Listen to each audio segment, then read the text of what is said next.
Você sabia que o seu dinheiro é uma farsa? Exatamente. Tudo que você tem no banco, essas notas que você tem na sua carteira, esse dinheiro todo que transita pela sua conta, ou às vezes a escassez dele, ele é uma farsa, uma verdadeira farsa. E por quê? Bom, para a gente entender por quê, a gente precisa primeiramente entender uma breve história a respeito do dinheiro em si e como ele surgiu, né? Essas notas aí de real, de dólar, de euro que circulam por aí, elas não estiveram por aqui desde sempre, né? As coisas elas eram muito mais primais e primordiais do que nós estamos acostumados hoje em dia, com toda essa tecnologia e monetarismo que nós temos já desde muito tempo. Bom, para a gente começar do princípio, acredito que a maior parte das pessoas já ouviu falar a respeito de escambo, né? E basicamente o escambo é quando você troca um tipo de produto por outro tipo de produto, que na percepção das duas partes que estão fazendo a troca de produtos tem o mesmo valor entre si. Ou seja, imagine uma sociedade primária, né, uma sociedade bem incipiente, e existem apenas duas pessoas nessa sociedade. Uma delas é muito boa em construir cabanas de madeira e a outra é muito boa em pescar. Ela tem habilidades e ferramentas para fazer isso com muita facilidade. Mas a pessoa que constrói cabanas, ela não tem a habilidade necessária para se autoalimentar. Ela não sabe pescar, ela não sabe caçar, mas ela tem essa habilidade muito boa em construir casas. Então ela vai e constrói uma casa para si mesma, mas ela passa fome, passa necessidade, porque ela não tem capacidade de pescar, de caçar ou qualquer coisa do tipo. Enquanto que a outra pessoa, que é muito boa em pescar ou em caçar, mas vamos ficar aqui com a pesca por enquanto, ela não tem as habilidades para construir uma casa. Ela nunca soube trabalhar com madeira, ela não sabe cortar uma árvore, ela não sabe amassar um barro ou fazer qualquer coisa do tipo, mas ela é muito boa em caçar e pescar. Ou seja, ela consegue comer, mas ela não tem um lugar para comer.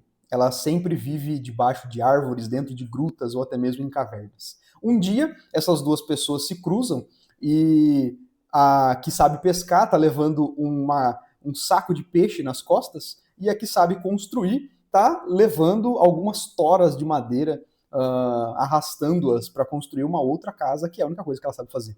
E no meio do caminho, quando essas duas pessoas se encontram, né, já diria o grande ditado, sai negócio. Por quê? Uma pessoa que sabe pescar, ela vai dizer para que sabe construir uma casa: amigo, construa uma casa para mim e eu vou te pagar com suprimento de peixe por X meses, por 10 meses. Você não vai ter que se preocupar em pescar o seu alimento, em caçar o seu alimento, e eu vou fornecer para você esse alimento por 10 meses para que você construa uma casa para mim, uma cabana, assim como você construiu uma para você.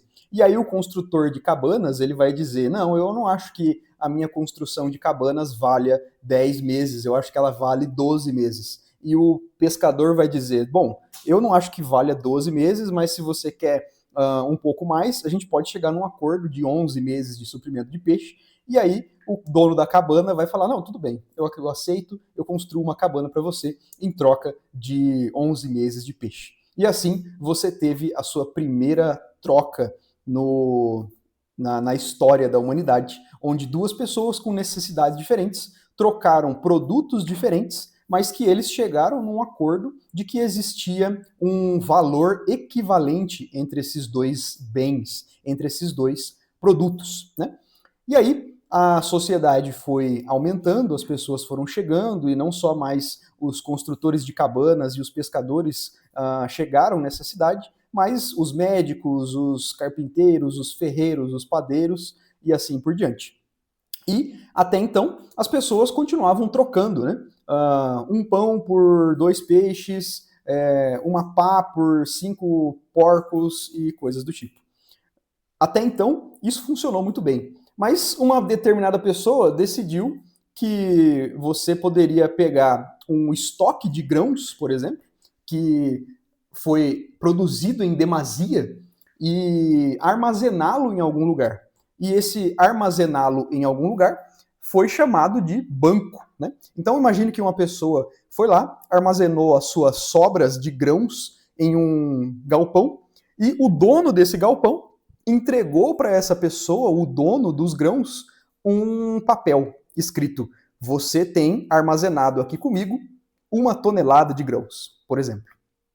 E aí, essa pessoa levou esse papel para casa. No caminho, essa pessoa que tem os grãos armazenados lá com o nosso banqueiro, ela passa por um mercado e vê que tem uma pessoa vendendo uma carroça. E ele pensa, poxa vida, seria muito mais fácil levar os meus grãos de um lado para o outro se eu tivesse uma carroça para transportar esses grãos. E aí ele chega até o dono da carroça e fala, amigo, eu tenho 1 tonelada de grãos guardada lá no celeiro do nosso banqueiro, você não quer trocar essa 1 tonelada de grãos pela sua carroça? E o dono da carroça ele diz, bom, eu troco, acho justo. Então, a pessoa dona dos grãos, ela tem duas opções. Ou ela vai até lá de volta no banco, pega todo o grão que ela tinha guardado em sacas, leva nas costas até o dono da carroça e entrega para o dono da carroça, ou ela pega aquele papel que diz, você tem 1 tonelada de grãos armazenada no celeiro do banqueiro, e ela entrega aquele papel para o dono do banco, para o dono da carroça, digo, e agora os 1.000 grãos estão em posse do dono da carroça e a carroça está em posse do dono, ex-dono dos grãos. E aí você tem a sua primeira transação monetária da história, onde um papel moeda, né, foi usado como moeda de valor para que você troque um produto pelo outro. Mas o mais interessante de tudo é que esse papel moeda ele está lastreado. O que é o lastro? O lastro é aquilo que segura o valor da moeda, né? Faz o grounding, se a gente pode usar essa palavra em inglês. Ele estabelece que uma quantidade X de papel equivale a uma quantidade X de grãos, nesse caso, né? Então, você tem o lastro. E o lastro, para ele ser muito bom e muito válido, ele precisa ter algumas características. O material no qual o dinheiro é lastreado, ele precisa ter algumas características fundamentais. Porque, por exemplo, imagine que você tem lá a sua 1 tonelada de grãos armazenadas. Você pode dividir 1 tonelada de grãos em quantidades menores, em sacas menores, né?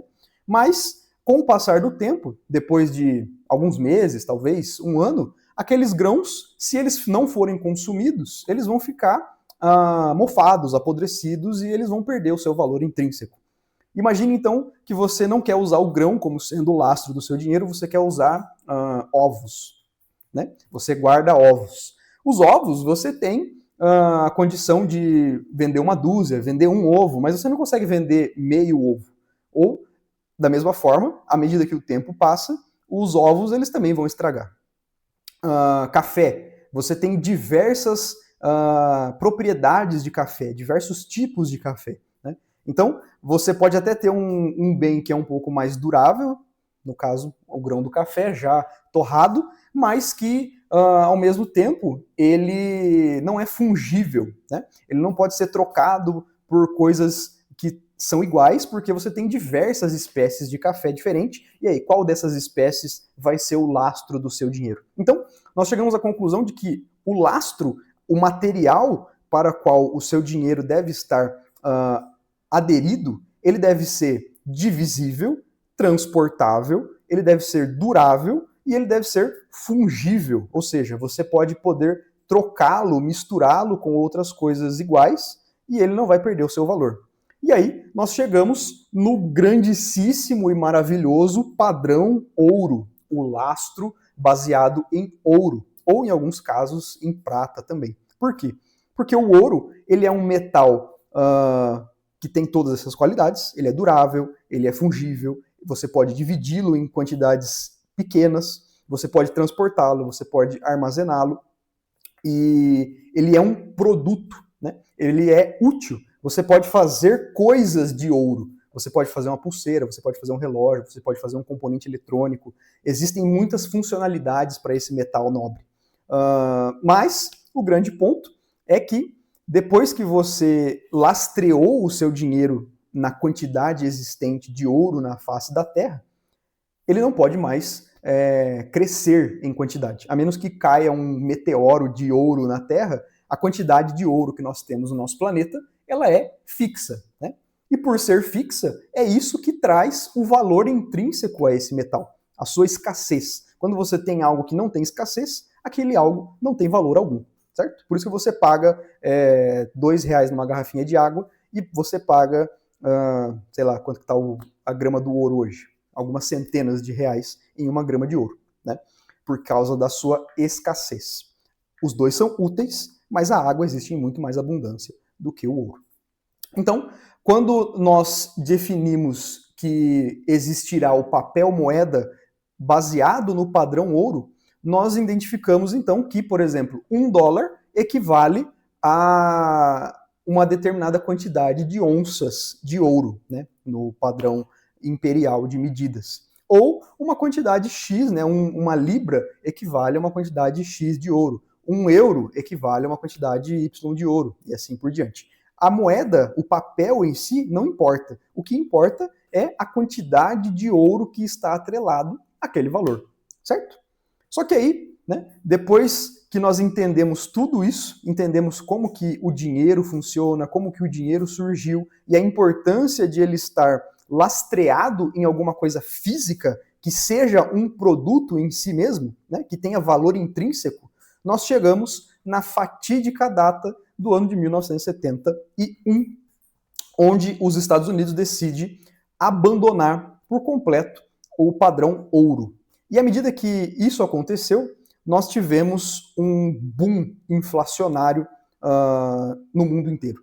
Porque todas as outras nações também identificaram que se elas fizessem o mesmo, elas poderiam acompanhar o crescimento monetário dos Estados Unidos, e se elas não o fizessem, elas estariam fadadas a serem reféns do dólar para sempre. Por quê? Porque a partir do momento que o governo dos Estados Unidos decidiu que o dinheiro não mais seria lastreado no ouro, você dissociou a moeda de um bem, de um produto real. E é aqui que está o porquê que o seu dinheiro é uma farsa, é uma mentira. O nosso dinheiro, de um modo geral, é uma mentira. Por quê? O nosso dinheiro não é um produto. Se você pegar uma nota de $1, o que você pode fazer com essa nota de $1 sem contar com essa confiança que nós temos hoje, né? Que o dinheiro que nós temos hoje ele é estritamente baseado na confiança de que aquela nota vale alguma coisa? Mas se você tirar o valor da confiança desse dinheiro, o que você consegue fazer com uma nota de $1, além de um aviãozinho de papel ou qualquer outra coisa que você consiga fazer com qualquer outro tipo de papel? Não muita coisa, não é mesmo? Você não consegue criar um componente eletrônico, você não consegue fazer uma joia, você não consegue fazer muita coisa com um pedaço de papel. Muito menos com um número escrito na tela do seu celular dentro do seu aplicativo do banco, que é mais intangível ainda. Ou seja, o dinheiro, ele hoje é um problema e uma grande farsa porque ele deixou de ser um produto que você troca por outros produtos para ser um pedaço de papel que não tem valor intrínseco nenhum e o único valor que é atribuído a esse dinheiro é o valor da confiança que todas as sociedades, todos os governos têm de que aquele dinheiro vale alguma coisa.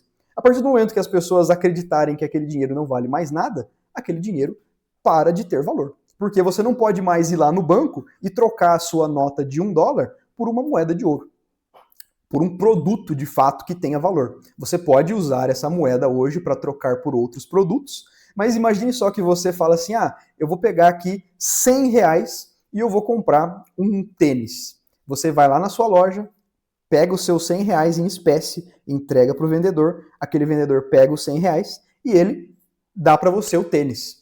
Qual que é a promessa desses R$100? A promessa desses R$100 na mão do vendedor é que se ele pegar esses R$100 e entregar na mão de um dono de mercado, ele vai poder trocar por meio quilo de picanha. O que já é uma vergonha, né? Meio quilo de picanha, R$100. Mas enfim, essa é a promessa. Aquele dinheiro na sua mão parado, ele não serve para nada. Agora, se você tem, por exemplo, uma pepita de ouro na sua mão e você vai até uma loja de tênis e compra um tênis e troca ela por uma pepita de ouro, a pepita de ouro, ela tem valor intrínseco. Aquele homem, ele pode ir em um ourives e pedir para esse ourives fazer uma joia. Ele pode ir em uma companhia de eletrônica e pedir para essa companhia de eletrônica usar esse material para fazer um componente eletrônico para um celular, para um computador ou qualquer coisa do tipo. Então, o dinheiro, a partir do momento que ele deixa de ser um produto que você pode trocar por outros produtos, ele não tem nenhum valor. E isso eu incluo também, agora os bitcoiners de plantão aí vão me odiar, mas o Bitcoin é a mesma coisa. Ele não tem valor intrínseco, ele é só um número numa tela, e a partir do momento que todas as redes de internet do mundo caírem, todos os seus numerozinhos que estão na sua tela vão deixar de existir imediatamente, e você não vai conseguir usar esse dinheiro, entre aspas, para absolutamente nada. E vou mais longe. Você não consegue hoje comprar alguma coisa com Bitcoin se você quiser ir no mercado fazer uma compra com Bitcoin, porque não é todo lugar que aceita. Não é fácil de ser feita essa transação, é uma transação demorada. Você não consegue subdividir o Bitcoin em frações infinitesimais para que você consiga fazer essas transações pequenas, e ele está sempre atrelado ao valor de outra moeda. Você não chega lá na banca de comida e fala assim, essa laranja aqui vale 0,00025 Bitcoin. Nunca. Ela vai estar lá, 0,00, sei lá, 25 centavos de real, e aí você converte isso para Bitcoin, transfere, e esse Bitcoin se converte novamente para real. Ou seja, o dinheiro em si não é o Bitcoin, é o real. Né? Então, se não é um produto, não é dinheiro. E por conta disso, a partir do momento em que as moedas deixaram de estar lastreadas no padrão ouro, elas passaram a ser uma fraude completa. E é por isso que nós temos, você pode até procurar aí um gráfico, se eu tiver saco para editar esse vídeo, eu vou colocar ele aqui, que é o gráfico que mostra a disparidade entre produção e remuneração. A produção continuou subindo e em 1971 e 2, mais ou menos, a produção ficou estagnada, a remuneração ficou estagnada. Por quê? Porque o dinheiro parou de acompanhar a produção e o dinheiro parou de ter valor. Você hoje tem inflação, você tem governos imprimindo mais papel, você tem bancos chegando lá na conta de bilionários e o cara fala assim, poxa, cara, eu preciso de mais 1 bilhão na minha conta. Aí o bancário entra lá, aperta backspace, apaga os números que estão lá na conta do cara, escreve lá 1 bilhão, 0,00000, pronto, agora você tem 1 bilhão. Ele criou dinheiro do nada, dinheiro aleatório, dinheiro que não existe, dinheiro que não tem lastro nenhum, porque você pode imprimir dinheiro à medida que você quiser, porque todas as pessoas acreditam que esse dinheiro vale alguma coisa. Então, meu querido amigo, sabe o que você pode fazer a respeito disso? Não muita coisa. Você pode se precaver investindo em coisas que são físicas, em imóveis, em ouro, em prata, em terrenos, em bens físicos. Por quê? À medida do possível, né, como a própria história já nos mostra, 1929, 2009, 2008, as crises e grandes falências, elas acontecem inevitavelmente e elas hão de acontecer vez após vez e cada vez com mais frequência, porque o dinheiro que existe hoje no mercado, ele simplesmente não vale nada. Ele está lastreado na confiança, e a partir do momento que a confiança deixar de existir, o dinheiro para de ter valor. Se você achou esse conteúdo interessante, não se esqueça de ler este livro aqui, que é de onde eu tirei a maior parte desses argumentos, O que o governo fez com o nosso dinheiro. É um livro fininho, pequenininho, do Instituto Mises, e vale a pena dar uma lida. Eu vou deixar o link dele aí na descrição e também no primeiro comentário fixado. E se você achou interessante esse conteúdo, curta, compartilhe com quem você acha que pode achar interessante também. E se ainda não é inscrito, não se esqueça de se inscrever e nós nos vemos numa próxima. Tchau!